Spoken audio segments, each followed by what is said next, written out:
immense. Autour des ateliers, vous découvrirez les bibliographies, des partenariats inédits avec la revue du praticien. Vous avez dans vos mallettes un numéro spécial de la revue du praticien.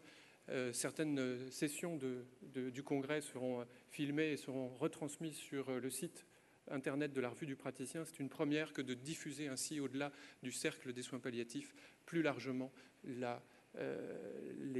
résultats des connaissances acquises. Et puis il faut citer aussi notre partenaire historique, Médecine palliative, j'allais dire notre revue, je ne sais pas si Marcel Vialard est là, qui, comme chaque année, publie les actes du congrès. Tout le programme, vous le savez, et ça c'est une grande nouveauté, tout le programme est cette année consultable sur le site internet dédié au congrès, et vous avez pu suivre comme ça en direct les évolutions du programme et trouver une masse d'informations. On doit ce travail colossal à Élise Leblanc, la chargée de communication de l'ASFAP, et je voudrais la remercier personnellement ici de l'intensité de son implication dans ce travail. Vous aurez les vidéos du congrès dans les semaines qui suivent, s'agissant des plénières, puisque cette année encore, nous avons souhaité ici innover avec des retransmissions sur le site internet des moments clés du congrès. Le deuxième axe sera beaucoup plus rapide, non pas qu'il est moins important, mais je vois qu'on s'agite en coulisses. Nous avons obtenu pour ce congrès le haut patronage de la présidence de la République. Une délégation de l'ASFAP conduite par Godefroy Hirsch sera reçue à l'Élysée à la fin du mois. Et nous accueillerons dans un instant Madame Roselyne Bachelot, ministre de la Santé. Vous avez vu dans le programme que nous aurons une plénière consacrée à la loi. Nous accueillerons avec Régis Aubry Monsieur Jean Leonetti, qu'on ne présente plus. Nous aurons une plénière absolument inédite qui réunira les 5 anciens présidents de l'ASFAP, parce que pour mieux mettre en perspective nos avancées, eh bien, il est important de pouvoir décrypter l'héritage de toutes ces actions associatives. Il est important d'enraciner nos actions futures dans la légitimité de notre association. Nous avons besoin d'outils pour comprendre le présent, et c'est une succession cet après-midi d'intervenants tous plus compétents les uns que les autres dans leur domaine, venant des milieux de l'histoire, venant de la direction des hôpitaux, venant de la Direction générale de la santé, du CREDOC, de la Haute Autorité de Santé, du CERMES, du CNRS, de l'INSERM.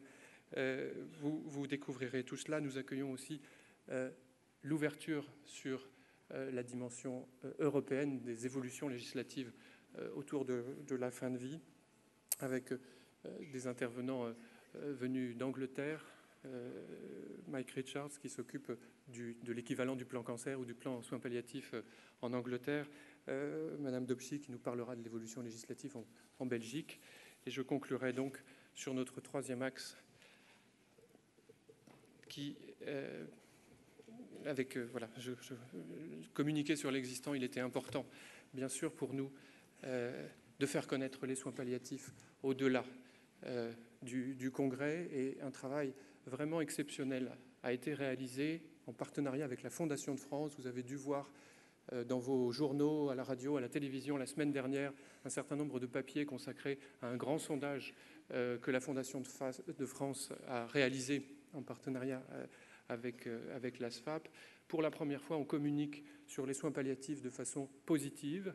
On s'aperçoit que les Français veulent davantage de soins palliatifs, les connaissent mal, souhaitent les connaître davantage et surtout pouvoir en bénéficier. Ce mouvement se confirme à travers d'autres institutions, d'autres fondations comme l'ARC, qui publiera, et c'est dans vos pochettes, une brochure destinée au grand public sur les soins palliatifs. C'est là aussi une grande avancée que l'ARC associe son nom et sa notoriété, ainsi que son réseau de diffusion, s'associe aux soins palliatifs. Vous aurez en avant-première le film Les yeux ouverts, tourné à Jeanne Garnier, promis un grand avenir, le film et Jeanne Garnier, et toutes ces informations relayées par un nouveau site de l'ASFAP que j'espère vous avez déjà découvert et dont vous avez apprécié l'ergonomie. Je ne parle pas du pingouin, puisque le site a été détourné au bout de 48 heures, c'est réparé. Vous pouvez donc maintenant surfer tranquillement sur ce site. Donc, pas d'anniversaire sans cadeau. Il y en a beaucoup. Vous avez dans vos mallettes de quoi rendre jaloux les prescripteurs qui vous entourent, grâce à un partenariat avec les laboratoires Nicomen, grâce au travail de Guillemette Laval. Vous avez dans vos pochettes, j'espère que vous l'aurez vu, de quoi faire le nouveau geste antalgique. La table d'équianalgésie que chaque prescripteur aura dans sa poche. Il sera impossible de mal prescrire la morphine à partir d'aujourd'hui. Diffusez-le. Notre plus beau cadeau, c'est bien sûr votre participation. C'est la présence de Madame la Ministre, à qui je vais immédiatement céder la place. Et je remercie le conseil d'administration de l'ASFAB de nous avoir fait confiance. Je remercie les membres du comité scientifique, du comité d'organisation, toutes les personnes qui se sont durement impliquées au cours de cette année. Je vous souhaite un jour d'avoir organisé un congrès de l'ASFAB. C'est une expérience humaine collective intense et dont on sort enrichi, même si c'est avec une attelle. Et dans l'attente, je vous souhaite, en tout cas aujourd'hui, de profiter pleinement de ce congrès-ci, car nous l'avons préparé pour vous, nous l'avons préparé pour vous servir, c'est-à-dire pour servir le soin aux grands malades, ce qui est avant tout notre but à tous. Merci.